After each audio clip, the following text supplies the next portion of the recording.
शंखनाद न्यूज चॅनलच्या विशेष मुलाखत या कार्यक्रमात मी सुनील कुहीकर आपलं सगळ्यांचं स्वागत करतो। शंखनादच्या या विशेष मुलाखत कार्यक्रमात आज आपल्या स्टुडिओमध्ये उपस्थित आहेत श्री रणजित दाणी सर। गुंतवणूक व्यवसायाच्या क्षेत्रातलं नागपुरातलं एक ख्यातनाम नाव, एक मोठं व्यक्तिमत्व, थिंक फिन सर्व प्रायव्हेट लिमिटेड या कंपनीचे सर डायरेक्टर आहेत, त्याचे फाउंडर आहेत। रणजित सर, या कार्यक्रमात आपलं खूप खूप स्वागत। नमस्कार सर, आपलं स्वागत केल्यानंतर माझं नाव रणजित आहे, प्लीज फक्त रणजित म्हणा, तुम्ही माझ्याहून मोठे आहात। सर, आपण गुंतवणुकीच्या क्षेत्रामध्ये गेली अनेक वर्ष व्यवसाय करतात। सीए झाल्यानंतर साधारणतः लोक दुसऱ्यांचा हिशेब ठेवणे, तपासणे, रिटर्न्स फाईल करणे असा प्रवास साधारणतः निवडतात।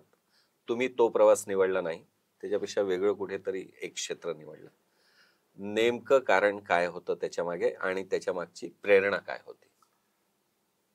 त्याचं नेमकं कारण हे होतं की खूप सीए झालो होतो नवीन नवीन, खूप सारे होळी आणि दिवाळी मिस केली होती आणि नंतर एका कामासाठी एका ऑफिसर समोर मी गेलो होतो। 3 तास वाट पाहत होतो आणि एक अतिशय सिनियर सीए, खूपच रिस्पेक्टेड मोठं नाव, ते त्याच्यासमोर 3 तास बसले होते आणि त्यांनी शेवटी त्या माणसाला, अतिशय रिस्पेक्टेड व्यक्तीला, त्यांनी ₹150 मागितले 30 वर्षाच्या एक्सपिरियन्स नंतर। म्हटलं या माणसाचं 30 वर्षानंतर ₹150साठी या ऑफिसरनी 3 तास वाया घालवले। म्हटलं मला हे नाही करायचं। तर अशा एका मोमेंटनी ते असं खडबडून जागा झालं की नॉलेजला काही व्हॅल्यू नाही, शेवटी जर पैशानीच काम होणार असेल तर मग हे काम नाही करायचं। मग काय करायचं हे ठरव, पण हे नाही करायचं हे ठरलं। दुसऱ्यांचे हिशोब ठेवायचे नाही हे ठरलं। नाही म्हणजे त्याच्यामध्ये शेवटी ऑफिसरला जाऊन भेटायचं, तेवाला काम आपल्याला नाही करायचं, असं ते थोडं बहुत घरातून या गोष्टींना वाईट बघितल्या जात होतं लहानपणी, म्हणजे बच्चा असतो आपण, काही समजत नसतं, तर त्यामुळे त्या व्यवसायात नाही गेलो। सर, एका 10 बाय 10च्या खोलीतून सुरू झालेला तुमचा प्रवास आज एका 2000 कोटींचं सगळं हिशेब ठेवणे इथपर्यंतच आलेला आहे। हा जो प्रवास आहे त्या प्रवासाविषयी काही सांगा।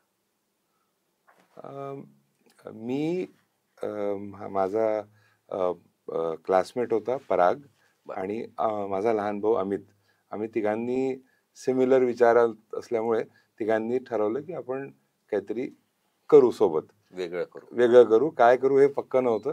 3-4 गोष्टी केल्या, एक गोष्ट फेल झाली, दुसरी ट्राय केली, ती फेल झाली, तिसरी केली, फेल झाली, तर चुकून इथे चौथी गोष्ट होती आमची प्लॅन मधली की इन्व्हेस्टमेंट ॲडवायझरी करायची। तर तसं ते सुरू झालं आणि खुदा मेहरबान तो गदा पहलवान म्हणतात, तसं झालं की हे 2002 मध्ये आम्ही सुरू केलं आणि 2002 ते 2005 स्टॉक मार्केट्स खूप वरती गेले। तर आम्ही ते म्युच्युअल फंड्सची एजन्सी घेतली होती आणि ते काम सुरू केलं होतं।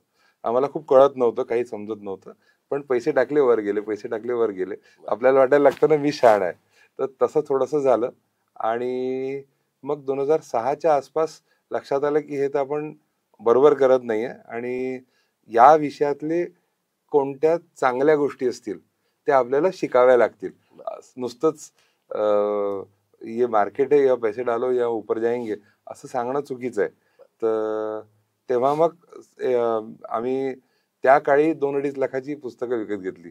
मी कोणाला सांगितलं नाही, मला तर वाटलं माझे पार्टनर्स हाकलूनच देतील मला, कारण वार्षिक उत्पन्न 50,000 रुपये नाही आणि 2 पण माझा प्रयत्न होता की जगामध्ये आपल्या विषयाबद्दल जेवढं नॉलेज असेल ते आपण सगळं वाचायचं, अभ्यास करायचा, सो दॅट जो विषय आपण प्लॅन करतोय त्याच्यामधलं असं काहीच नाही झालं पाहिजे की तुम्हाला माझ्यापेक्षा जास्ती माहिती आहे। कारण एक नवीन एरिया होता तो, तर त्याच्यात जनरली कोणाला काही जमलं नाही म्हणून लोक इन्व्हेस्टमेंटचं काम करायचे।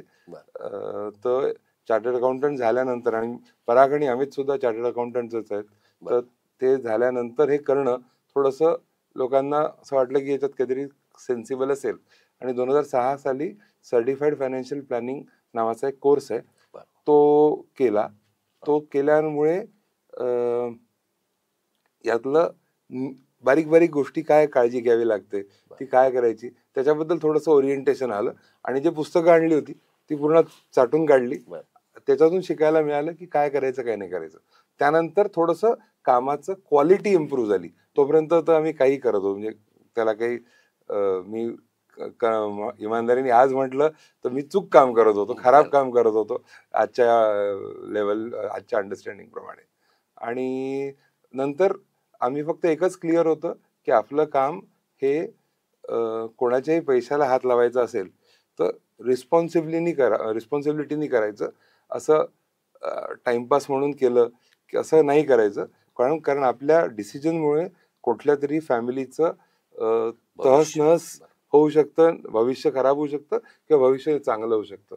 तर एकच लक्षात आलं की आपण जेही करू ते या सर्कमस्टन्सेसमध्ये जर मी असतो, माझी फॅमिली असती, तर मी माझ्या पैशाला काय केलं असतं, बरं, तो विचार केला. आणि मगच त्या व्यक्तीचं जे काही आपल्याला सांगायचं हे कर हे नको करू, हे मी स्वतःसाठी काय करेल या त्या व्यक्तीच्या सर्कमस्टन्सेसमध्ये त्या व्यक्तीच्या रिक्वायरमेंट्स प्रमाणे ते जे काही असेल ते मी करेल, हा विचार ठेवून आम्ही सगळ्यांनी ऑपरेट करणं सुरू केलं. म्हणजे आधी पण तसंच होतं, पण त्याला खूप अंडरस्टँडिंगचं हे नव्हतं, म्हणजे खूप डीप अंडरस्टँडिंग नव्हतं विषयाचं. त्या प्रोसेसमध्ये 6, 7, 8 मध्ये थोडंसं त्याच्यावर काम केलं गेलं आणि मग थोडंसं काम इम्प्रूव्ह झालं. तर आमच्याकडे कुठलाही सेल्स स्टाफ नाही आहे की जाऊन फर्म बद्दल सांगतात, असं काही नाही आहे. आपले जेवढे क्लायंट्स आहे ते सगळे कोणीतरी एका हॅपी क्लायंटनी सांगितलं की तू याच्याकडे जा, तसा तो व्यक्ती आलाय. एकदाही कुठेही ऍडव्हर्टाइजमेंट आम्ही केली नाही, ना कुठे जाऊन लोक लावले किंवा जाऊन विका, असं कधीही केलं नाही, अशा आवश्यकताच नाही पडली. बॅनर पोस्टर न लावता ग्रोथ झालेली आहे. तुम्ही म्हणू शकता. सर, असं म्हटलं जातं की कोरोनाच्या काळामध्ये साधारणतः मार्केटमध्ये सगळ्यांनीच लोकांना पैसे इन्व्हेस्ट करायला लावले, असतील नसतील तेवढे पैसे इन्व्हेस्ट करायला लावले. तुमचं एक वेगळं उदाहरण होतं की जिथे गरज नसेल तिथे करू नका असे सल्ले तुम्ही त्या काळात दिले. तर तुम्हाला हे कसं काय माहितीये? करोनाच्या काळामध्ये ना, म्हणजे पहिल्या लॉकडाऊन मध्ये कोणाला काही क्लॅरिटी नव्हती की काय होणार आहे विश्व. म्हणजे आपल्याला करोना ती वेळ होती जेव्हा तो न्यूजपेपर आला आणि 48 तास बाहेर ठेवला तर त्यातला व्हायरस मरून जाईल, ही आपली लेवल ऑफ अंडरस्टँडिंग होती. तर त्यामुळे क्लॅरिटी कोणाला काही नव्हती. हे लॉकडाऊन किती लंब चालेल हे आपल्याला माहिती नव्हतं. सगळेजण 1929चा जो एक प्लेग आला होता त्या काळी त्याच्याबद्दल बोलत होते आणि त्याच्यामध्ये 30-40% ह्युमन पॉप्युलेशन गायब मेली होती. तर त्या स्केलचं हे होईल अशी अपेक्षा होती. तर त्यामुळे कोणाला किती सिव्हिअर पैशाची रिक्वायरमेंट येईल, कधी 1 रुपये नंतर आला नाही तर आपले पैसे सांभाळून ठेवणं, इन्व्हेस्ट करणं, तर सर जिवंत राहिलो तर इन्व्हेस्ट करू. बरोबर. म्हणजे ते खूप, म्हणजे आज ते म्हणू शकतो की ते तसं, पण आमचा व्ह्यू हा होता की जर कोणाला उद्या एक्स्ट्रीम इमर्जन्सी आली आणि ते पैसे इन्व्हेस्टेड आहे आणि मार्केट खाली गेलं अजून, तर मग ते पैशाचं काय करा, नुकसान करून काढावे लागतील. त्यामुळे पहिला फॅक्टर हा पाहिजे की मी जिवंत राहिलो आणि माझ्या रिक्वायरमेंटसाठी, मला इमर्जन्सी मेडिकल रिक्वायरमेंट आली, काही आलं तर त्यासाठी पैसे अवेलेबल पाहिजे. म्हणून ते गुंतवणूक करू नये पहिल्या लॉकडाऊनच्या पिरियडमध्ये, हा मेन सल्ला होता. थोडं म्हणजे सरप्लस असेल तर मग करावं, पण याच्यासाठी ॲडिक्वेट बॅलन्स ठेवावा, हा महत्वाचा पॉइंट होता. बेसिक नीड त्याच्यावर घालून नाही करायचं. इमर्जन्सी रिझर्व्ह हा मोठा पाहिजे त्या काळात, असं पक्क होतं आमचं. सर, आपल्या देशामध्ये काही समाज जर सोडले तर साधारणतः म्हणजे घरच्या तांदळाच्या डब्यात नोट ठेवण्याची सवय असलेली असा हा समाज आहे. त्याला तिथपासून काढून म्युच्युअल फंडापर्यंत नेणे कठीण झालं की कसं? आता नारायण मूर्तीचं एक वाक्य आहे, 25 वर्षात तुम्ही ओव्हरनाईट सक्सेस होता. तर ते हळूहळू झालं तर काही असं खूप कठीण नसतं. तुम्ही जे म्हणताय एकदम तांदळाच्या डब्यात नाही, पण माझ्या घरामध्ये लहानपणी आईकडे 5 एनवलप होते, भाजी, किराणा, आणि त्यात ते आलेले पगाराचे पैसे जायचे. तर त्या लेवलचं बजेटिंग, कारण एवढेसेच पैसे असायचे, त्यालाच पुरवून पुरवून वापरायचे. तर त्या बॅकग्राऊंड मध्ये म्युच्युअल फंड एक एक सेफ, लीगल, रेग्युलेटेड ऑप्शन असं म्हणून हळूहळू लोकांना जेव्हा त्याच्याबद्दल त्यांना एक्सपिरियन्स यायला लागला, की सांगितल्याबरोबर पैसे येतात. असं नाही होत की अरे पैसे देऊन दे रे, अरे पैसे देऊन दे रे, मग तो म्हणतो हा देता, मग 8 दिवसांनी देईल, किंवा 8 दिवसांनी 100 रुपये देईल, 500 बदले, असं जे इतर सगळ्या ऑप्शन्स मध्ये होतं. इथे पैसे दे म्हटलं की दुसऱ्या दिवशी अकाउंटला पैसे, किंवा तिसऱ्या दिवशी अकाउंटला पैसे हे येऊन जायचे. तर ही एक खूप मोठा फीचर त्याच्यात ऍड झाला. पण मेन गोष्ट जी 2006-07 नंतर आमच्या लक्षात आली, ती होती रिक्वायर्ड रन रेटची. 5 ओव्हर उरले, 40 रन काढायचे, तर छक्का किंवा चौका मारावा लागेल, 1 रन काढून मॅच जिंकणार नाही. म्हणजे तुमच्या रिक्वायरमेंट्स करता एवढे पैसे लागणार आहे, आणि सेफ पैसे इन्व्हेस्ट करून हे एवढेच होतील. ती जी गॅप आहे ती कशी फिल होईल? म्हणजे माझ्या मुलाच्या एज्युकेशनसाठी मला समजा 10 लाख रुपये पाहिजे, आणि माझ्या एफडीनी किंवा पीपीएफनी माझ्याकडे 4.5 लाख रुपये जमणार आहे, तर मला 5.5 लाख रुपये कुठून तरी आणावे लागतील. तर मला एक चॉईस आहे की मी 4.5 लाख जमा केले आणि मग तेव्हा लोन घेतलं, तर 5.5 लाखाचं लोन येईल, मग ते तुम्ही पुढचे 10 वर्ष भरत राहा. किंवा तुम्ही आधीपासून कॅल्क्युलेट करा की मला काय रेट ऑफ रिटर्न लागणार आहे. समजा माझे 10 लाख रुपये 12% मॅच होणार असतील, तर मी 12% वाला प्रयत्न करून अशा प्रॉडक्टने टाकले की जिथे थोडी रिस्क आहे पण 12% रिटर्न पॉसिबल आहे, अशा ठिकाणी जर पैसे टाकले, तर हा जो रिक्वायर्ड रन रेटचा नंबर आहे, त्यांनी लोकांना ऑटोमॅटिक हे होतं की मला गत्यंतरच नाही आहे हे केल्याशिवाय, हे केलं तरच माझं मॅच जिंकणार आहे. हा जर पॉइंट लक्षात आला तर मग लोक हळूहळू समजतात. पण त्याच्यामध्ये त्यांना रिस्क समजावून सांगणं की काय करायचं काय नाही करायचं खूप महत्वाचं होतं. बरोबर. मी तेच म्हणत होतो की एक मानसिकता आपल्या समाजाची होती की पैसे अगदी बचत करायचे असेल तरी बँकेत ठेवणे किंवा एफडी काढणे याच्या पलीकडे फार काही लोक जात नव्हते. अशा काळापासून तुम्ही तुमचा बिझनेस सुरू केलेला, तर तो जो लोकांना शिकवणे आहे गुंतवणूक, तर ते तुम्ही कसं करत गेले? ते एक एक व्यक्तीला बसून समजवून की तुम्हाला हे करायची आवश्यकता आहे, तुम्हाला हे नसेल करायचं तर पुन्हा मी क्रिकेटचं एक्झाम्पल घेतो की 1975च्या वर्ल्ड कप मध्ये सुनील गावस्करनी 60 ओव्हर काढून नॉट आउट येऊन 36 रन काढले होते. तर 60 ओव्हर मध्ये 36 रन काढले आणि नॉट आउट होता, रिस्क घेतली नाही, रन निघाले नाही, मॅच हारलो, नॉट आउट राहण्याला अर्थ नाही राहिला. एक्झॅक्टली. तर जर तुम्ही नॉट आउट राहून रिस्क न घेता रनच नाही काढले, तुमच्या रिक्वायरमेंटला 10 लाख रुपये पाहिजे, तुम्ही 1.5 लाखच जमा केले, तर तुम्ही मॅच हारणार आहे ना. तर त्यामुळे पण केव्हा कोणती रिस्क घ्यायची किंवा नाही घ्यायची हे पण महत्वाचं आहे. पण त्या कंटेक्स्ट मध्ये दुसरा ऍस्पेक्ट काय येतो की इंडियाची जी इकॉनॉमी आहे ती सहा आपण जे ऐकतो की आता स्लो झाली इकॉनॉमी, तर आपल्या इथे स्लो झाली जरी 6.5 आहे. US 1.5% ग्रो करत आहे, युरोप ग्रो नाही करत आहे, जपान डिग्रो करत आहे. त्याच्यामध्ये आपली इकॉनॉमी जर 6, 7, 8, 9% ग्रो करते, तर साधारणपणे आपण मोठा अपेक्षा करू शकतो की 12, 13, 14, 15, 16% रिटर्न एका इक्विटी फंड मध्ये येऊ शकतो.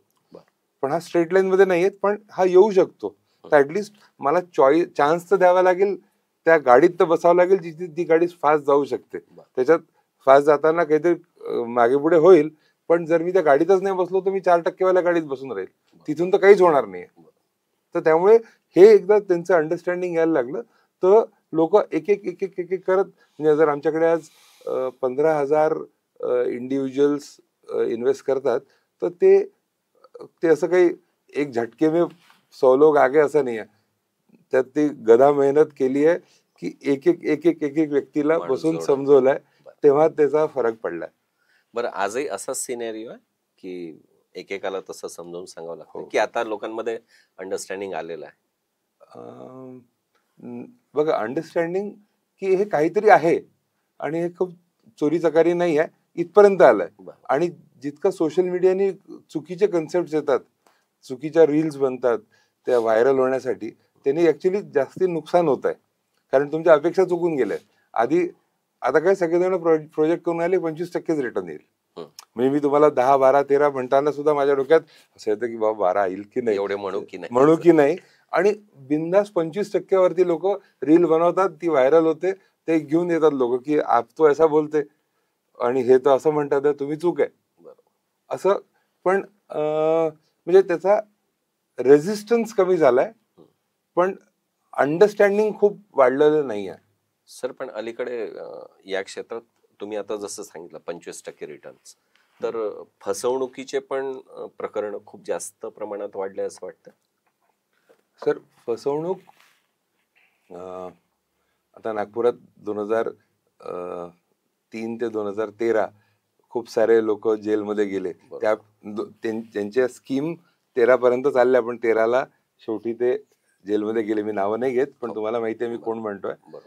तर जिथे जिथे ना ग्रीड म्हणजे तुमची हाव तुमचं सत्सद विवेक बुद्धीला ओव्हरटेक करते आणि ती त्याच्यावरती ओव्हर पॉवर करते, तिथे काम होणार नाही. आणि तुम्ही बघा ना, 5% रिटर्न देणारे, 3% महिना रिटर्न देणारे, असे सारखे आपल्याकडे न्यूज येत राहतात. बरोबर. आणि ते सगळ्या वेळेस एकच असतं की तो जो व्यक्ती आहे ना, तो खूप शहाणा आहे, तो खूप हुशार आहे आणि तो असं म्हणतो 3% तुम्ही रोज का कमाता, तुमको तुम्ही 3% महिना दे रहा. याचा हिशोब जर केला तर सर, जर कोणी असं करू शकत असेल तर फक्त त्याच्याकडे 1 लाख रुपये पाहिजे. तो 1 लाखाचे एका वर्षात 100 करोड करतो. तर त्याला कोणाचे पैसे हात लावायची आवश्यकता काय? आणि जर माझ्याकडे असा जादुई मंत्र आहे तर मी तुमच्याकडे येऊन सांगेल का बरं? बरोबर. तो स्वतःचेच मी स्वतःचेच पैसे वाढवेल आणि ऐश करेल आणि रिटायर होऊन जाईल किंवा पैसे वाढवत राहील. आणि जर असं कुठे पॉसिबल असतं तर टाटा, बिर्ला, अंबानी ह्या लोकांनी इतके फॅक्टर कशाला लावले असते? असेच पैसे कमवले असते. तर असं सगळं नाही होत. हे सगळं कुठल्या लेवल पर्यंत त्याच्यावर कोणी जर म्हटलं की याच्यावर आता विश्वास नाही, जसं 25% आहे, तर अशी कुठली फिगर आहे की ती तसं जर कोणी म्हणत असेल तर नाही, हे काहीतरी गडबड आहे? एफडीच्या करंट रेटच्या वरती जर तुम्हाला कोणीही म्हटलं, म्हणजे 6, 7, 8 च्या वरती कोणीही म्हटलं की मैं रिटर्न दिला सकता, तर त्याला हे विचारणं आवश्यक आहे की काय रिस्क आहे. कारण असं कधीच होणार नाही की तुम्हाला एफडीच्या वरती रिटर्न मिळतोय बिना रिस्कचा.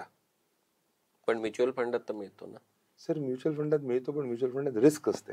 असं मुळीच नाहीये की 8%च्या वरती रिटर्न आला तर त्यासाठी तुम्ही एक्स्ट्रा रिस्क घेतली तेव्हाच तो आला. तुम्ही याला असं नका समजू की हे जादू की छडी आहे, इधर डाल दिया तो 15 मिलेगा या 25 मिलेगा. असं नाही होणार. त्याच्यासाठी तुम्ही ती रिस्क कधी कधी तुम्हाला काम करते, म्हणजे तुमच्या अगेन्स्ट काम करते, कधी कधी फॉर काम करते. तर मागच्या 5 वर्षामध्ये ती फॉर काम केली आहे की मार्केट पडलेलं होतं, म्हणजे 5 वर्षापूर्वीचा बेस खाली होता आणि तिथून जेही टाकलं ते वर गेलं. पण याचा अर्थ सर, रिस्कचा अर्थ आपल्या अपेक्षेच्या पेक्षा काहीतरी विपरीत होणं. तर जर मला 12%ची अपेक्षा होती आणि 18 आलं, ही सुद्धा रिस्क आहे. याचा अर्थ काहीतरी तुमच्या अझम्पशन्स मध्ये चूक होती, ज्याच्याकडून जास्ती आले ना, तर ही चूक कधी तुम्हाला जास्ती देईल, कधी तुम्हाला कमी पण देईल, कधी कधी मुद्दल पण खाली जाईल. हे कोणी विचारच नाही करत. सगळ्यांना काय वाटतं की हायर रिस्क घेतली म्हणजे हायर रिटर्न येईल. असं नाहीये. हायर रिस्क घेतल्याने रिटर्न पण कमी येऊ शकतात. आता आपण या स्टुडिओमध्ये बसलोय, तर समजा कोणाला म्हटलं की बा खाली जायचं आहे, फास्टेस्ट तरीका काय आहे? तर काय फास्टेस्ट तरीका? पायऱ्या. मी उडी पण मारू शकतो. उडी मारू शकतो. मग त्याची रिस्क वेगळी आहे, त्याचा वेळ कमी लागेल, पण त्याची रिस्क वेगळी आहे. कोणीतरी उडी मारली आणि त्याचे पाय नाही तुटले, हात नाही तुटले, म्हणून सगळेजण मारतील का? किंवा सगळेजण करू शकतात का? एक जॅकी चॅन करू शकेल, पण प्रत्येक जण नाही करू शकणार. तर रिस्क घेतल्यावर रिटर्न येईलच असं नाहीये. रिटर्न आले तर याचा अर्थ रिटर्न नेहमी येतील असं नाहीये. तर ह्या गोष्टीचं अंडरस्टँडिंग असणं खूप आवश्यक आहे. असं प्रिझ्युम करणं की 15% तो आई जाएगा, असं होत नाही. असं नाही, असा विचार करायला नको. सर, बँकेत FD किंवा आता म्युच्युअल फंड, सोनं, जमीन याच्या पलीकडे गुंतवणुकीचे अजून काही क्षेत्र आहेत? बघा, तुम्ही डायरेक्ट शेअर्स मध्ये टाकू शकता. इतर कोणाच्या बिझनेस मध्ये पैसे लावू शकता. ते असू शकतं. म्हणजे बेसिकली तुम्ही प्रायव्हेट लोन देऊ शकता कोणाला, किंवा प्रायव्हेटली कोणाच्या बिझनेसमध्ये पार्टनर बनू शकता. म्हणजे लोन दिलं म्हणजे तुम्ही डेट इन्व्हेस्टमेंट केलं, आणि कुठे पार्टनर झाले म्हणजे इक्विटी केलं, म्हणजे तुम्ही ओनर झाले ना, शेअर होल्डर झाले त्या कंपनीचे. तर हे दोन प्रायमरी प्रकार आहे. रिअल इस्टेटमध्ये तुम्ही जेव्हा टाकता, प्लॉट घेतला, फ्लॅट घेतला, तर तुम्ही त्याचे ओनर बनता, किंवा तुम्ही त्या बिल्डरला व्याजाने पैसे दिले तर तुम्ही लोन दिलं. हे तर बेसिक आहे. लोन दिलं की ओनर झाले, हा प्रायमरी आहे. मग ते कोणालाही, म्हणजे बँकेला जेव्हा आपण FD करतो तेव्हा बँकेला लोन देतो, PPF मध्ये टाकतो तेव्हा गव्हर्नमेंटला लोन देतो, म्हणून तर गव्हर्नमेंट व्याज देतं. तर त्याच रीतीने आता ऑप्शन्स म्हटलं तर क्रिप्टोमध्ये जाऊ शकता तुम्ही. ऑप्शन म्हटलं तर फॉरेनचे शेअर्स घेऊ शकता, डायरेक्ट शेअर्स घेऊ शकता. स्टार्टअप्स जे असतात त्याच्यामध्ये पैसे इन्व्हेस्ट करू शकता. ते पण म्हणजे इक्विटी आहे, ते ओनरशिप आहे. याच्या व्यतिरिक्त लीगल रेग्युलेटेड असे ऑप्शन, जसं क्रिप्टो इंडियामध्ये इलिगल आहे, तर लीगल रेग्युलेटेड ऑप्शन्स नाही आहे, आणि लिमिटेडच आहेत. हा, म्हणजे इसेन्शियली सर हे जे मी बाकी सांगितले, आता यालाच तुम्ही याचेच तुम्ही वेगवेगळे याला वेगवेगळे कलर देऊन वेगवेगळे तयार करू शकता. पण इसेन्शियली लोन देता किंवा ओनर बनता, हे दोन प्रायमरी ऑप्शन आहे, कशातही केलं तरी. तर म्युच्युअल फंड मध्ये सुद्धा जर तुम्ही बघाल तर म्युच्युअल फंड मध्ये सुद्धा, म्युच्युअल फंड हे एक रॅपर आहे. त्याच्या आतमध्ये काय आहे हे मॅटर करतं. हे जसं हे रॅपर आहे, याच्या आतमध्ये पाणी असू शकतं, चहा असू शकतो, कॉफी असू शकते. तर हे म्युच्युअल फंड आहे. पण याच्या आतमध्ये जर तुम्ही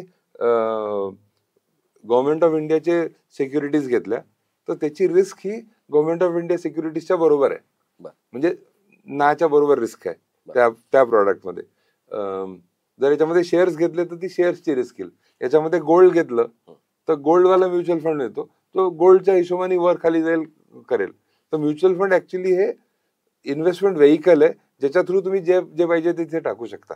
त्याचं रॅपर आहे, ते म्युच्युअल फंड हे रॅपर आहे, त्याच्या आतमध्ये काय काय राहू शकतं. सर, हे उत्तर तुम्ही अजून थोडंसं विस्ताराने सांगा, की समजा मी एखाद्या ग्राहकाने तुमच्याकडे पैसे, तुमच्याकडे म्हणजे तुमच्या सल्ल्यानुसार एखाद्या कंपनीत पैसे गुंतवले, त्याचं पुढे काय होतं, म्हणजे ते वाढतात, ते कसे वाढतात, ओके, किंवा कमी होतात तरी कसे होतात?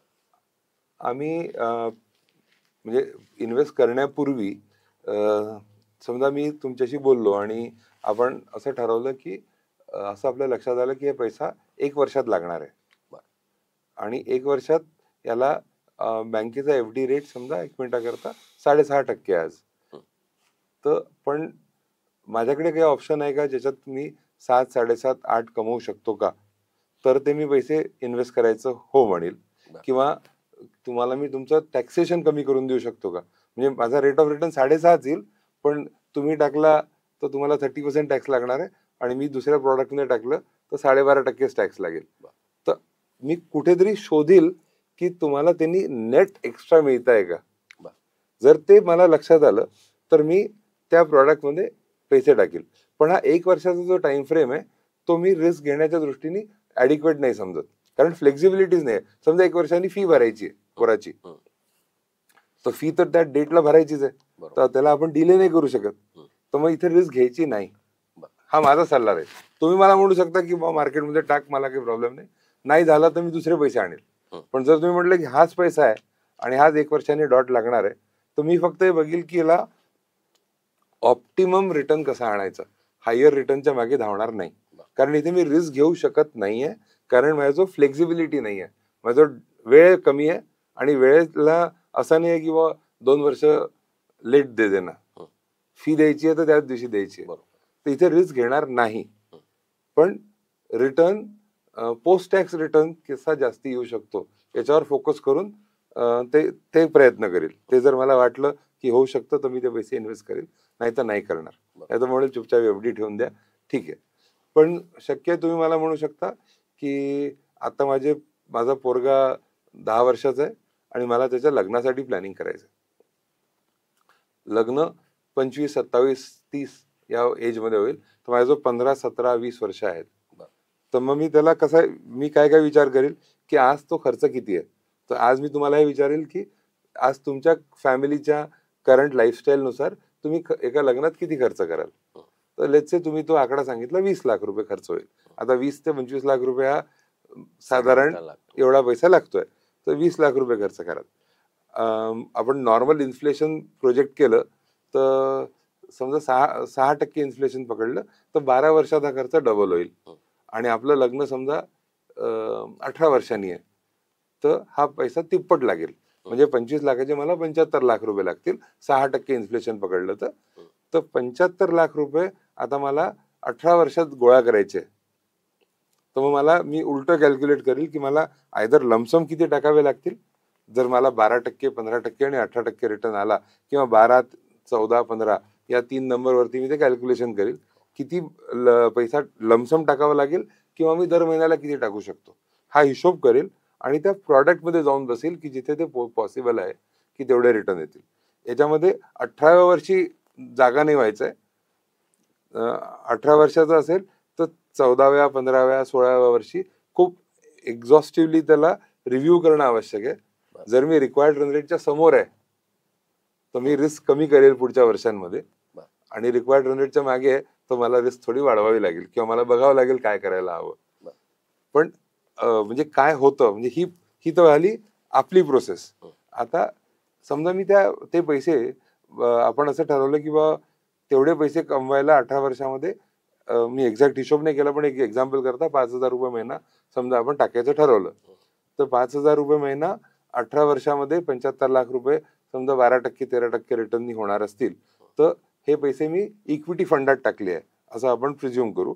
तर इक्विटी फंडात पैसे टाकले तर त्याच्यामध्ये तो फंड मॅनेजर शेअर्स घेतो. ते शेअर्स इन टर्न वाढतात, कमी होतात. तर त्याचा जबाबदारी काय असते की चांगल्या कंपन्यांचे शेअर जे त्याला वाढणार आहे असं वाटतंय ते तो घेतो, आणि ते वाढले की त्याची टार्गेट प्राइस आली की तो विकतो. म्हणजे जे आपण करू ते एक प्रोफेशनल करतो. कधी कधी तो 10-10 वर्ष पण विकत पण नाही, कारण ते जर त्याला वाटतंय की हे पुढचे 10 वर्ष ही कंपनी सुपर ग्रोथ देणार आहे, तर तो विकेल कशाला, तो होल्ड करेल.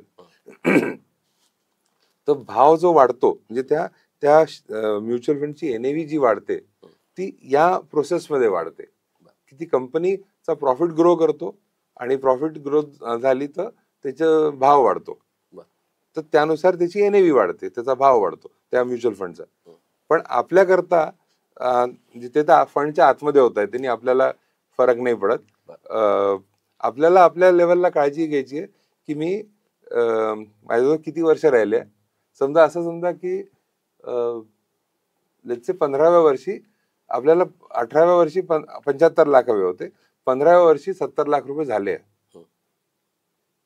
आणि पुढच्या 3 वर्षामध्ये सहज होऊन जातील. तर मी जर त्याला आज इथून काढून टाकले आणि एवढीच जाऊन बसलो तरी माझे 3 वर्षामध्ये 75 लाख होऊन जातील. तर मग यावेळेस ही रिस्क घेऊ नये आणि त्या गाडीतून बाहेर येऊन जावं. तिथे ती चूक होऊ नये की तिथे लालच करणं की अरे बहुत अच्छा हो रहा, 70 का 1-1.5 करोड हो जाएगा, त्याच्यामध्ये त्या चक्करमध्ये 70चे जर 40 झाले तर पुन्हा तुम्ही मागे येऊन जाल. त्यामुळे हा कसं म्हणता येईल, हे रिव्ह्यू आपण क्रिकेट मॅच मध्ये पाहतो ना, किती ओव्हर उरल्या, किती रन काढायचे.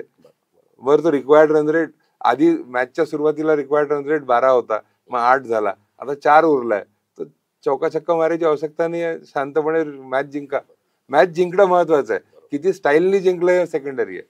सर, मग तुमची जी टीम आहे ती पण या सगळ्या गोष्टींचा अभ्यास करते की सगळ्या गोष्टी सर आता काय करू असं विचारलं जातं? नाही, असं मुळीच नाही. पहिली गोष्ट ऍज अ सेड की माझ्याकडे सेल्स टीम नाही आहे. म्हणजे क्लायंट इंटरॅक्शन हे आमच्याकडे जे म्हणजे मी, अमित, पराग आणि आम्हाला मागच्या 15 वर्षामध्ये 2 जण जॉईन झाले. तर ते 2 जण, आम्ही एवढेच जण क्लायंटशी बोलतो. बाकी सगळे जण बॅक ऑफिसचं काम करतात, ते ऑपरेशनचं काम करतात. पण क्लायंट ऍडवायझरी, क्लायंटचं इंटरॅक्शन, क्लायंटच्या नीड समजून घेणं आणि त्याला काय करेक्ट गायडन्स देणं, हे काम रिस्ट्रिक्टेड मी नाही, आम्ही म्हणजे 5 जण, सगळे हा तेच जण करतात. प्रत्येक जण असं नाही आहे की फक्त सगळ्यांशी मी बोलतोय असं नाही आहे. Sir, think Finser private limited. मी रणजित सर नाही. अच्छा. Think Finser private limited या फर्मच्या नावामागची काय कल्पना?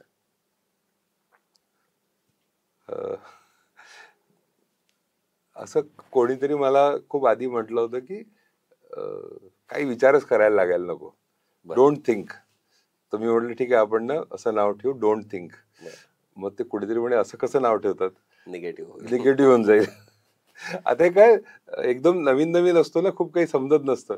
तर थिंक हा शब्द, आणि आम्ही दोघं तिघं मित्र जे बसलो होतो त्यांनी म्हटलं की डोंट थिंक, नाही मग डोंट थिंक नाही, मग थिंक, असं काहीतरी. ते अशी खूप रोमॅन्टिक स्टोरी नाही आहे त्याच्या मागे, असं काहीतरी एक म्हणजे फायनान्सची काही संबंधित शब्द आहे.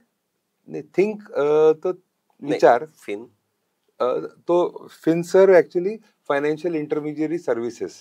ओके. हा, आधी ऍक्च्युली कन्सल्टंट नाव होतं, मग मध्ये सेबीच्या काही रेग्युलेशन्स आल्या, त्यामध्ये कन्सल्टंट शब्द त्यांनी डिसअलाव केला, तर मग आम्ही त्याला फायनान्शियल इंटरमिजियरी सर्व्हिसेस, तर तो शॉर्ट फॉर्म फिनसर असं.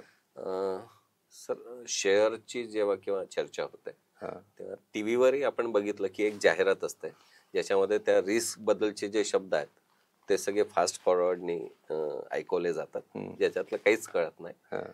तर किती रिस्क असते शेअरमध्ये, की एकूणच या गुंतवणुकीच्या मध्ये तुम्ही उतरले की रिस्क आहेच असं समजायचं?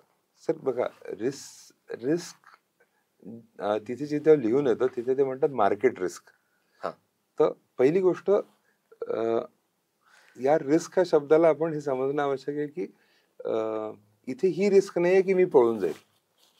पैसा रेग्युलेटेड आहे, पैसा चौकटीच्या बाहेर जाणार नाही, पण पैशाची व्हॅल्यू कमी जास्ती होऊ शकते, हा महत्वाचा मुद्दा आहे. म्हणजे हा पेन आहे, हा 100 रुपयाचा आहे, तुम्ही येऊन म्हटलं की 90 में देता क्या, मी म्हटलं नाही, उद्या येऊन तुम्ही म्हणाल 80 में देता क्या, तर रोज मार्केट येऊन तुम्हाला विचारतं की बेचना है क्या, बेचना है तो कितने में बेचना है, पण तुम्ही म्हणू शकता की नाही विकायचंय, नाही विकायचंय, नाही विकायचंय. तर वरती गेलं तरी तुम्हाला जर विकायचं नाही, खाली गेलं तर तुम्ही इग्नोर करू शकता. पण जर तुम्ही म्हटलं की अरे काल त्यांनी 90 म्हटलं, आज 80 म्हटलं, परवा उद्या तो 60 म्हणेल, तुम्ही आज विकून टाकतो कारण मला आज 80 तरी मिळत नाही तर उद्या 60 होऊन जाईल, असं झालं तर मग ती रिस्क आहे, कारण की तुम्ही 100 रुपयाला घेतलेली वस्तू 80 ला विकली, तर हे नुकसान तुम्ही केलं. तर व्हॅल्युएशन रिस्क आहे, पैसे डुबण्याची रिस्क नाहीये. व्हॅल्युएशन कमी जास्ती होऊ शकतं, 100च्या 80, 70, 150 वरखाली होईल, पैसे गायब झाले, डुबले, ही रिस्क आता बिलकुल नाहीये. किंवा मी समजा 1 मिनिटाकरता माझी फर्म पळून गेली, तुमचे पैसे सेफ आहे, कारण तुमचे पैसे तुमच्या नावानी आहे, ते तुमच्याच बँकेत वापस येतील. मी डुबल्याने तुमच्या पैशाला हात लावून काही परिणाम, कारण तुमचे पैसे हे तुम्ही डायरेक्टली तुमच्या नावाने तुमच्या फंड मध्ये टाकता, ते तुम्ही मला देत नाही आणि मी तुमच्या नावाने फंड मध्ये टाकत नाही, तुम्ही डायरेक्टली टाकता. त्यामुळे याच्यात यावाल्या ज्या रिस्क आपण बाहेर ज्या इन्व्हेस्टमेंट करतो, लोक बिल्डरला देतात. आता मागच्या 8-15 दिवसापूर्वी एका आपल्या या एरियातल्या मोठ्या बिल्डरनी आत्महत्या केली, असं काहीतरी आलंय. तर तिथे काय झालं, तिथे माझ्या ओळखीमध्येच तर कमीत कमी 25-30 कोटी रुपये मला सापडले, की ज्यांनी लोकांनी 50 लाख, 1 कोटी, 1.5 कोटी असे रुपये दिले होते, 1.5%, 1%, 2.5% व्याजावरती. तर ते काही महिने आले, काही जुन्या लोकांना काही वर्ष आले, पण जेव्हा गेले तेव्हा ते झिरोच झाले. तर ती रिस्क इथे नाहीये. तुमचे पैसे तुमच्या नावानी आहे, कोणी घेऊन जाऊ शकत नाही. व्हॅल्युएशन कमी जास्ती जरूर होऊ शकतं. सर, एक कुतूहल म्हणून एक प्रश्न आहे की शेअर बाजार वर जातो किंवा गडगडतो, म्हणजे जगात काही झालं, अमेरिकेचे राष्ट्राध्यक्ष बदलले तरी, भारतात सरकार बदललं तरी, बजेट सादर झालं तरी, हे शेअर बाजार वर जातो किंवा खाली येतो म्हणजे नेमकं काय होतं? शेअर बाजार म्हटलं म्हणजे त्याचा जो इंडेक्स असतो, इंडेक्स हा वेटेड ऍव्हरेज आहे. समजा सेन्सेक्स बोललो तर आपण 30 कंपन्यांच्या भावांचा प्रत्येकाचा वेटेज आहे. बरोबर. तर कोणाला 5% वेटेज आहे, कोणाला 2% वेटेज आहे, कोणाला 10% वेटेज आहे. तर जर या एका कंपनीच्या शेअरचा भाव कमी झाला, त्याचं समजा एक शेअर आहे 100 रुपयाचा आणि त्याचं वेटेज आहे 5% सेन्सेक्स मध्ये, तर आणि तो समजा 100चा 50 झाला, तर त्याचं सेन्सेक्स मधलं वेटेज 5 आहे, तर ते 100चा 50 जर झाला असेल तर तो 2.5%नी सेन्सेक्स खाली येईल, कारण की त्याचं वेटेज 5% होतं आणि हा 50% खाली आला. म्हणजे हा वेटेड ऍव्हरेज नंबर हा वर खाली होत राहतो. तर गडगडला किंवा वर गेला म्हणजे भाव वाढले किंवा खाली गेले. तर आज सगळ्या लोकांनी ठरवलं की हा पेन 200 रुपयाचा आहे, तर भाव वाढले. आज सगळ्या मिळून लोकांनी ठरवलं की हा पेन आज विकला तर 50 रुपयाचा आहे, तर भाव पडले. त्यांनी ऍक्च्युअल धंद्याला काही होत नाही.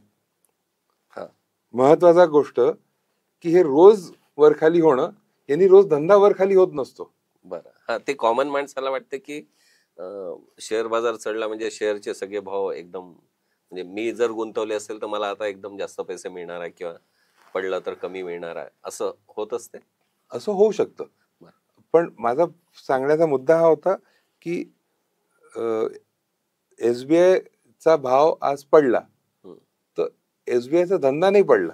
SBI चा धंदा काल जसा होता तसाच आज आहे. पण सगळेजण मिळून SBI च्या शेअरला काल 1000 रुपये वर्थ समजत होते, आज त्याला 850 रुपये समजतात किंवा 950 रुपये समजतात. तर हे सेंटिमेंट आहे. तर डे टू डे सेंटिमेंट काम करतं. सगळ्या लोकांना मिळून वाटतंय की आज भाव वर जाणार आहे किंवा खाली येणार आहे. तसं काल ट्रम्पनी 25% ऍडिशनल टॅरिफ इंडियावरती लावला, तर आज मार्केट थोडंसं खाली आलंय. तर खाली आलं म्हणजे काय, त्याचे भाव थोडे पडले. उद्या त्यांनी टॅरिफ काढले तर थोडासा भाव वाढेल. यांनी हे टॅरिफ लावल्याने किंवा न लावल्याने लगेच काल आणि आज मध्ये धंदा बदलला का लोकांचा? बरोबर. ही अपेक्षा आहे की धंदा चांगला होईल की वाईट होईल. जर 25% टॅरिफ लागल्यामुळे त्या स्टॉक्सला त्यांचा धंदा खराब होणार असेल तर पुढच्या वर्षभरात त्यांचा प्रॉफिट कमी होईल किंवा सेल कमी होईल, प्रॉफिट कमी होईल, या एक्सपेक्टेशननी आज त्याचा भाव पडला. आणि याच अपेक्षाने की उद्या भाव वाढेल तर आज भाव वाढू शकतो, उद्या प्रॉफिट वाढेल तर भाव वाढू शकतो. तर हे एक्सपेक्टेशन्स वरती काम करतं.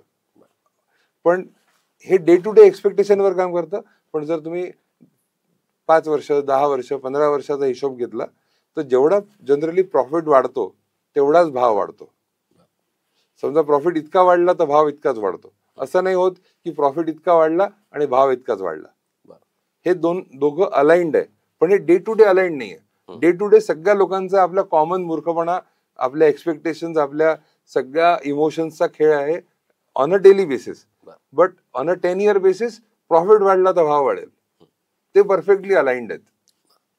सर, जनरली म्युच्युअल फंड किंवा कुठल्याही गुंतवणुकीच्या संदर्भात एक म्हटलं जातं की लॉंग टर्म तुम्ही गुंतवणूक केली तर फायदा होईल. तर फक्त असंच ऑप्शन आहे की शॉर्ट टर्म वाले पण काही ऑप्शन्स असतात? सर, आता जे मी पॉइंट एक्सप्लेन केला ना की ऑन अ 5, 7, 10 वर्षाच्या हिशोबाने जरा प्रॉफिट इतका झाला तर भाव पण इतका जाईल, याचं अलाइनमेंट परफेक्ट आहे. पण ऑन अ डेली बेसिस हा प्रॉफिट, रोज प्रॉफिट तो समजत नाही. 1 वर्षाची प्रॉफिट इथे झाला, शक्य शेअर प्राइस इथे येईल, म्हणजे प्रॉफिट इथे होता आणि शेअर प्राइस इथे आली, असं डे टू डे शक्य आहे. पण हळूहळू हे दोघं कन्व्हर्ज होतात. तर आयदर भाव खूप वाढला असेल तर भाव खाली येतो प्रॉफिटच्या लेवलला, किंवा प्रॉफिट खूप वाढला असेल आणि भाव खाली असेल तर हे सोबत येतात. पण म्हणून लॉंग टर्म का करावा म्हणतात की लॉंग टर्म मध्ये तुमची पॉसिबिलिटी, प्रोबॅबिलिटी की तुमचा रिटर्न हा त्या प्रॉफिटच्या ग्रोथला अलाइन होईल याची पॉसिबिलिटी खूप जास्ती होऊन जाते. तर खूप सारा डेटा आहे की कोणी जर 7 वर्षासाठी इन्व्हेस्ट केला असेल तर त्याला कधीच लॉस होणार नाही. कोणी 10 वर्षासाठी इन्व्हेस्ट केलं असेल तर त्याला मिनिमम सगळ्यात वाईट दिवशी सुद्धा, आणि म्हणजे मागच्या 40 वर्षामध्ये कुठल्याही 10 वर्षाच्या पिरियडला कोणी इन्व्हेस्ट केलं असेल, किती वाईट कॉम्बो घेतला मी, टाकताना सगळ्यात वरती आणि काढताना सगळ्यात खाली, तर असे खूप सारा डेटा आहे की ज्याच्यामध्ये 10 वर्षाच्या पिरियडला FD पेक्षा जास्ती रिटर्न नेहमी आलाय. अशा टाईपचे वेगवेगळे अनालिसिस अवेलेबल आहेत. तर म्हणून हे म्हटलं जातं की लॉंग टर्म मध्ये तुमच्या रिटर्न कमवण्याची पॉसिबिलिटी खूप हाय होऊन जाते. तरी सर काही सेफ अनसेफ असं काही आहे किंवा ही गुंतवणूक सुरक्षित आहे, याच्यात गुंतवणूक ही असुरक्षित आहे, असं काही? ओके, हे सुरक्षित असुरक्षित च्या आधी एक पॉइंट आहे इन्फ्लेशनचा, जो मगाशी आपण गावस्करच्या बॅटिंगच्या याच्यात बोललो की 36 रन काढून नॉट आउट वापस येणं आणि मॅच हारणं, ते आहे की तुमचा रिक्वायर्ड रन रेट हा मिनिमम इन्फ्लेशनच्या बरोबर हवा. जर ह्या पेनची किंमत आज 100 रुपये, पुढच्या वर्षी 106 रुपये होणार असेल, तर हे आवश्यक आहे की तुमचा पैसा कमीत कमी 106 रुपये झाला पाहिजे. 106 पेक्षा 1 रुपया कमी असेल तर तो पैसा ऍक्च्युली खाली गेलाय व्हॅल्यू मध्ये. म्हणजे 106चा 105 झाला तर तुमचे पैसे इफेक्टिव्हली दिसायला 105 दिसतात आहे, पण ते इफेक्टिव्हली 99 रुपये झाले, कारण की हा पेन आता तुम्ही विकत नाही घेऊ शकत. बरोबर.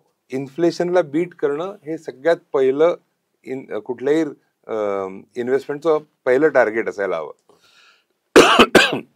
दुसरं, तुम्ही जे म्हणाले की सुरक्षित आहे की असुरक्षित आहे, तर माझ्या दृष्टीने खूप सुरक्षित असलेली गोष्ट सुद्धा जर इन्फ्लेशन बीट नसेल करत तर ती असुरक्षित आहे. पहिला म्हणून मी हा पॉइंट आणला. आता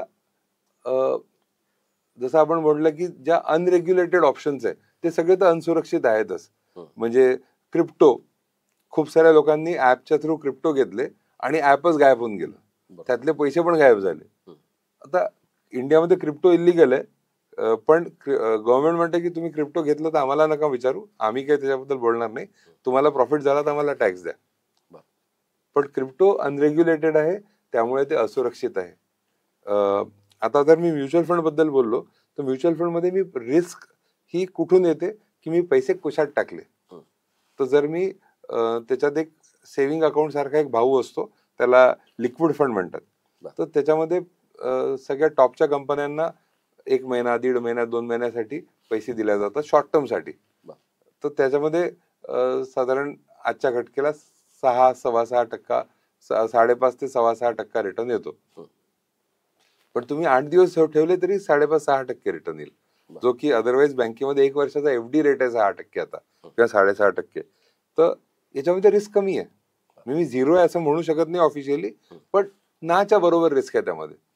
तर हे सुरक्षित आहे, पण हे शॉर्ट टर्म साठी आहे.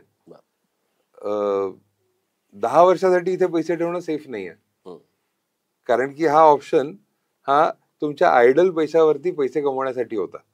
तुम्हाला 1 महिन्यानी सेल डीड करायची आहे, काही प्रॉपर्टी घ्यायची, त्याचे पैसे तुमच्याकडे आज आहे, त्याचे आता 1 महिना पडून राहील, त्याच्याऐवजी त्याला 5% कमवा, छान आहे. 6% कमवा, छान आहे. पण तुम्ही असे 10 वर्ष ठेवले तर तुम्हाला 5.5-6% मिळेल, तर ती रिस्क आहे. म्हणजे सेफ्टी केली तर रिस्क आहे, रिस्क घेतली तर सेफ नाही आहे. म्हणजे थोडस दोघांचा बॅलन्स करणं आणि आपल्या रिक्वायरमेंट समजणं. सर, एक थोडासा विषय आपण याच्यावर येऊ की एक पिढी होती की जी LICच्या पॉलिसी किंवा वेगवेगळ्या कंपन्यांच्या असतील, पण त्या पॉलिसीवर जगणारी किंवा केव्हा तरी एक रक्कम आपल्याला मिळणार आहे असं म्हणून वर्षानुवर्षे पैसे भरत राहणारी एक पिढी होती. आता ते थोडंसं प्रमाण कमी होतं असं वाटतं, किंवा त्याच्या मागची कारणं काय असतील? ती पिढी आणि ती पिढी अजूनही चालू आहे, असं नाहीये की ती पिढी गेली आहे. तर त्याच्यामध्ये 2-3 गोष्टी इम्पॉर्टंट आहेत ज्या पहिले लक्षात घ्यायला पाहिजे. जेव्हा मॅच्युअर होतात ते पैसे, तुमची एखादी पॉलिसी मॅच्युअर झाली असेल, ओके, तर जेव्हा तुम्ही ती पॉलिसी काढली होती तेव्हा ते जे सांगितलं होतं की इतके पैसे मिळतील, तेव्हा ते मनात किती मोठे पैसे वाटायचे. बरोबर. आणि जेव्हा ते आले मॅच्युअर होऊन, तेव्हा ते 1 महिन्याचा खर्च किंवा 1-2 महिन्याचा खर्च होता. हे काय झालं? 30 वर्षापूर्वी काढलेला तो आकडा, समजा 30 वर्षापूर्वी ज्या पॉलिसी निघाल्या ते 1 लाख रुपयाची निघाली, 2 लाखाची निघाली, 5 लाखाची तर निघालीच नाही. बरोबर, ठीक. 25 वर्षांनी 30 वर्षांनी जेव्हा ते पैसे मॅच्युअर होऊन आले तेव्हा ते 2 लाख ची व्हॅल्यू संपून गेली होती. 30 वर्षापूर्वी 2 लाख रुपये एवढे मोठे वाटायचे. बरोबर. आता ते 2 लाख ठीक रक्कम आहे, पण ती काळानुसार त्याची व्हॅल्यू कमी झाली आहे. तर मगाशी जे मी म्हटलं इन्फ्लेशन, तर या सगळ्या प्रॉडक्ट्सनी साधारणपणे 5.5 ते 6.5% रिटर्न दिला. तो मागच्या 20-25 वर्षामध्ये इन्फ्लेशन होतं 8-8.5%. तर इन्फ्लेशनला बीट केलं नाही. इन्फ्लेशन बीट झालं नाही, म्हणजे इन्फ्लेशनपेक्षा कमी रिटर्न आले, तर त्याची व्हॅल्यू संपून गेली. तर इन्शुरन्स करायला हवं, याच्याबद्दल वादच नाही आहे, पण इन्शुरन्स इन्व्हेस्टमेंट म्हणून करायला नको हे पक्क आहे. इन्शुरन्स मध्ये एक प्रॉडक्ट असतं, त्याला टर्म इन्शुरन्स म्हणतात. ते सिम्पल आहे, मेलं तर पैसे मिळतील, नाही मेलं तर काहीच मिळणार नाही.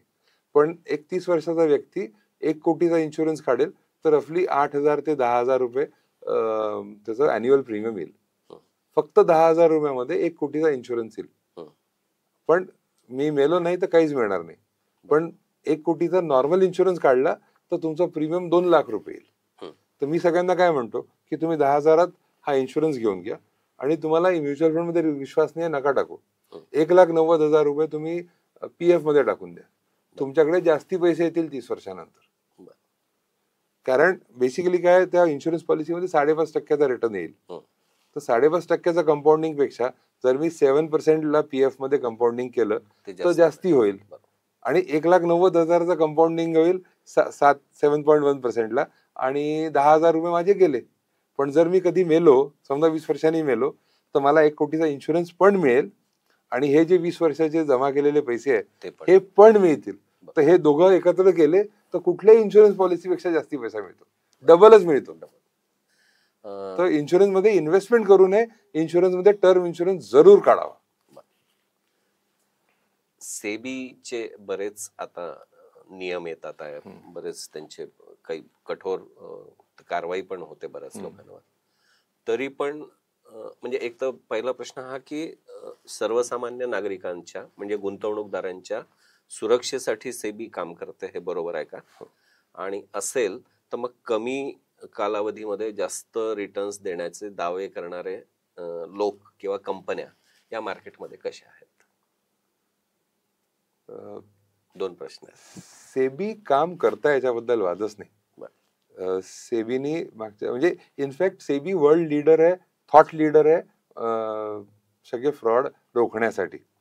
पण थोडं बहुत इंडियामध्ये चॅलेंज काय येतोय की आरबीआय बँकिंग रेग्युलेटर आहे, सेबी कॅपिटल मार्केट रेग्युलेटर आहे, पण याच्या बाहेर खूप सारे इन्व्हेस्टमेंट ऑप्शन्स तयार आहेत. ओके. त्या गॅप्स मध्ये काही काही लोक फिट होतात आणि ते तिथे फ्रॉड करतात. तर सेबीच्या बाहेर असतात, आरबीआयच्या बाहेर असतात, आणि फ्रॉड आल्यावरती मग ते डायरेक्टली पोलीस किंवा इकॉनॉमिक ऑफेन्सेस विंग यांच्याचकडे असतं. या दोघांच्या रेग्युलेशनच्या बाहेर असतात ते, त्याच्यामुळे त्यांच्यावर कारवाई पण होत नाही. सेबीच्या डोमेनच्या बाहेर आहे ते. म्हणून ते आता मी एक पार्टनरशिप फर्म बनवली, आणि किंवा त्या मल्टीलेवल मार्केटिंग फर्म्स ज्या बनल्या होत्या त्या सगळे जे फ्रॉड झाले, तर ते आता सेबी कसं काय करेल त्यामध्ये? सेबी हे कॅपिटल मार्केटमध्ये जो आला त्याच्याबद्दल काम करत आहे. आता पण जे तुम्ही म्हटलं की आता एक फ्रॉड व्हायचा, सेबीने त्याला एकदम सुपर काय म्हणतात त्याला, एकदम जेम्स बॉन्ड स्टाईल इन्व्हेस्टिगेशन करून पकडलं. त्यामध्ये तो व्यक्ती काय करायचा, टीव्हीवर यायचा, टीव्हीवर येऊन सांगायचं की अमुक अमुक स्टॉक आता घ्या या भावात आणि या भावात विका. पण तो टीव्हीवर येण्यापूर्वी तो तुम्हाला फोन करायचा, तुम्ही माझे मित्र आहे की मी याच्याबद्दल बोलणार आहे, तू एक काम कर, तू पहिले घेऊन टाक. मग आता मी टीव्हीवर बोललो तर सडनली 10 लाख लोक घेतील तर त्याचा भाव वाढेल. तर तुम्ही त्याच्या आधी घेऊन घेतला आणि तो विकून टाकला, तर तुम्ही मधल्यामध्ये प्रॉफिट कमवला. तर असं कंटिन्युअस होत होतं, आणि हा इलिगल प्रॉफिट मग तुम्ही मला शेअर करणार. तर अशा टाईपचे फ्रॉड होत होते. म्हणजे मी सांगतोय दुनियेला, पण मी त्यांच्या अगेन्स्ट काम करतोय. तर मग सेबीनी बिलकुल इन्व्हेस्टिगेशन करून की हा फोन नंबर, यांनी याला कॉल केला, यांनी कॉल केल्याबरोबर त्यांनी ते शेअर घेतले, त्या कंपनीने शेअर घेतले, आणि जसा हा टीव्हीवर येऊन बोलला इमिजिएटली त्या कंपनीने शेअर विकले. असं सगळं असे जवळ 100 लोकांच्या, आणि ते इतकं कॉम्प्लेक्स करतात चेन की ते समजत नाही. तर त्या सगळ्यांचे फोन टॅप करून, त्यांचे लोकेशन टॅप करून, मग ही पैसे मला कसे मिळाले, तर मी दुबईला गेलो, तुम्ही दुबईला आले, एका हॉटेलमध्ये आपल्या दोघांचे फोन होते, तिथून तुम्ही मला पैसे दिले, मग मी ते कसे आणले, हे सगळं त्या लेवलला सेबी जात आहे. म्हणजे जे लोक मार्केटमध्ये येऊन, स्टॉक मार्केटमध्ये येऊन अशा टाईपचे फ्रॉड करायचा प्रयत्न करतात, सेबी त्याच्या अगेन्स्ट खूपच चांगल्या रीतीने डंडा घेऊन बसली आहे आणि काम करत आहे. पण जे सेबीच्या डोमेनच्या बाहेर आहे तिथे जरा प्रॉब्लेम आहे. तिथे गव्हर्नमेंटनीच काहीतरी केलं पाहिजे. हो. एक शेवटचा प्रश्न की एक पिढी मगाशी आपण बोललो तसं की जी धान्याच्या डब्यांमध्ये पैसे ठेवायची बचत त्यांची, आणि एक आता ही जनरेशन की जी शेअर मार्केटचा विचार करायला लागली, स्टॉक मार्केटचा विचार करायला लागली, म्युच्युअल फंडचा विचार करायला लागली. आपल्या समाजातल्या तरुण पिढीने पुढच्या दृष्टीने गुंतवणूक हा विषय खूप सिरियसली घेतला पाहिजे या दृष्टीने लोकांना सांगणे, अवेअरनेस या दृष्टीने काही होण्याची गरज आहे असं वाटतंय. तुम्ही स्वतः त्या क्षेत्रात काही करता का? हो, आम्ही त्याच्याबद्दल बरंच अवेअरनेसच्या दृष्टीने प्रयत्न करतो. बघा, 2-3 हार्श रियालिटीज आहे आज जे 22, 24, 25 वर्षाचे आहेत त्यांच्यासाठी. आपल्या जनरेशन मध्ये 4 वर्ष शिक्षण केलं, 40 वर्ष त्याच्यावर निभावले. आता तसं राहिलं नाही. AI मुळे ऑलरेडी जॉब्स जातात आहे. परवा TCSनी 12,000 जॉब्स कापले. तर हे म्हणजे 40 नंतर नोकरी राहील का, हाच एक मोठा प्रश्न राहिलाय. आणि ज्या लोकांचे जॉब जातात 45 मध्ये 48 मध्ये, वापस 1/3 पगारावरती यावं लागतं जर तुम्ही नवीन जॉब मिळतच नाही. कारण तुम्ही तेच काम करता अजून जास्ती पगारावर, तेच काम करता अजून जास्ती पगारावर. पगार वाढत राहतो, कामाचा आउटपुट नाही बदलत ना.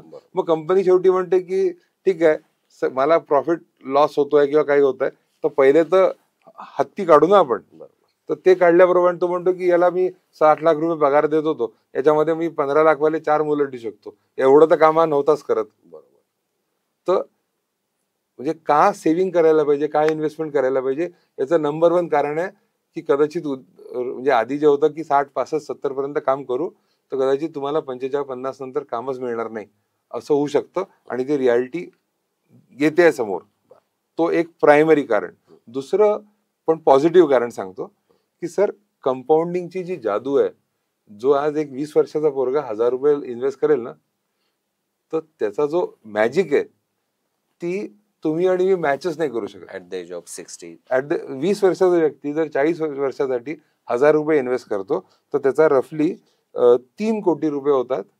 1000 रुपये महिना टाकला म्हणजे वर्षाला 12,000 टाकले, 10 वर्षात 1,20,000 टाकले, 40 वर्षात 4,80,000 टाकले. त्याचे 40 वर्षामध्ये 3 कोटी रुपये होतात जर 15% रिटर्न आले तर. यालाच समजा हा 20 वर्षाचा व्यक्ती 3 कोटी 10 लाख, 1000 रुपये महिना, हाच व्यक्ती झोपला राहिला आणि 30व्या वर्षी सुरू केलं, तर त्याचे पण खूप पैसे होतात. त्याचे पैसे रफली येतात 70 लाख रुपये. म्हणजे 20व्या वर्षी सुरू केलं, 60 पर्यंत केलं तर 3 कोटी 10 लाख रुपये. 30व्या वर्षी सुरू केलं, 60 पर्यंत केलं तर 70 लाख रुपये. 40व्या वर्षी सुरू केलं तर 14 लाख रुपये, 15 लाख रुपये. आणि 50व्या वर्षी सुरू केलं तर 3 लाख रुपये. आता याला उलट बघा, मी 20व्या वर्षी सुरू न करता 30व्या वर्षी सुरू केलं तर माझे पैसे 3 कोटी 10 लाखाचे 70 लाख झाले. माझं 10 वर्षात मी टाकले होते 1,20,000 रुपये, 1000 रुपये महिना, वर्षाचे 12,000, 10 वर्षात 1,20,000. माझे पैसे कमी झाले 2 कोटी 40 लाख रुपये.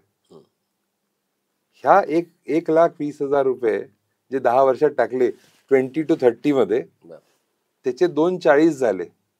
आणि जर हे मी 1,20,000 इथे नाही टाकले तर माझा लॉस 2 करोड 40 लाखाचा आहे. कंपाऊंडिंग ची जादू आहे ही. आणि ही जे यंगस्टर्स आहे त्यांच्यासाठी ही, कारण वेळ तुमच्याकडे माझ्याकडे सेम आहे. असं नाही होऊ शकत ना, मी आज 40 वर्षाचा प्लॅन नाही करू शकत, पण मी 25 वर्षाचा होतो तेव्हा 40 वर्षाचा प्लॅन करू शकत होतो. आणि त्याची जादू इनफायनाईट आहे. तो म्हणजे पॉझिटिव्ह रिझन म्हणाल तो जितका पैसा ते करू शकतात. ते 1000 रुपयाला बोललो मी. आज डिसेंट जॉब असेल तर 10-15 हजार रुपये सेव्ह करणं खूप मोठी गोष्ट नाही आहे. तर विचार करा, 30, 40, 50 कोटी रुपये एका व्यक्तीकडे जमा होऊ शकतात फक्त शांतपणे बाजूला पैसे ठेवले तर. आणि अमाऊंट इन्व्हेस्टेड जसं आपल्या एक्झाम्पल मध्ये 4,80,000 होती आणि त्याचे 3 कोटी झाले होते. असं हे फक्त कंपाऊंडिंग बोलतोय मी.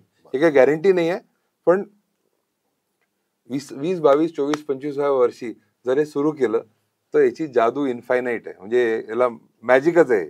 एक चांगला रिटायरमेंट प्लॅन हा असू शकतो. बिलकुल. अगदी. रणजित दाणी सरांशी ही चर्चा आहे. सरांचं काम, अभ्यास, आजपर्यंतची मेहनत आणि जनसंपर्क या सगळ्याचा परिणाम म्हणजे आपली ही फर्म आणि त्याचं सक्सेस आहे. सर, आपल्याशी गप्पा अजूनही सुरू राहाव्या असं वाटणं स्वाभाविक आहे, पण वेळेची मर्यादा लक्षात घेता कुठेतरी थांबलं पाहिजे. आपण ही चर्चा इथेच थांबूया. आपण शंखनाच्या निमंत्रणावरून या ठिकाणी उपस्थित झालात, आपले खूप खूप आभार. Thank you sir.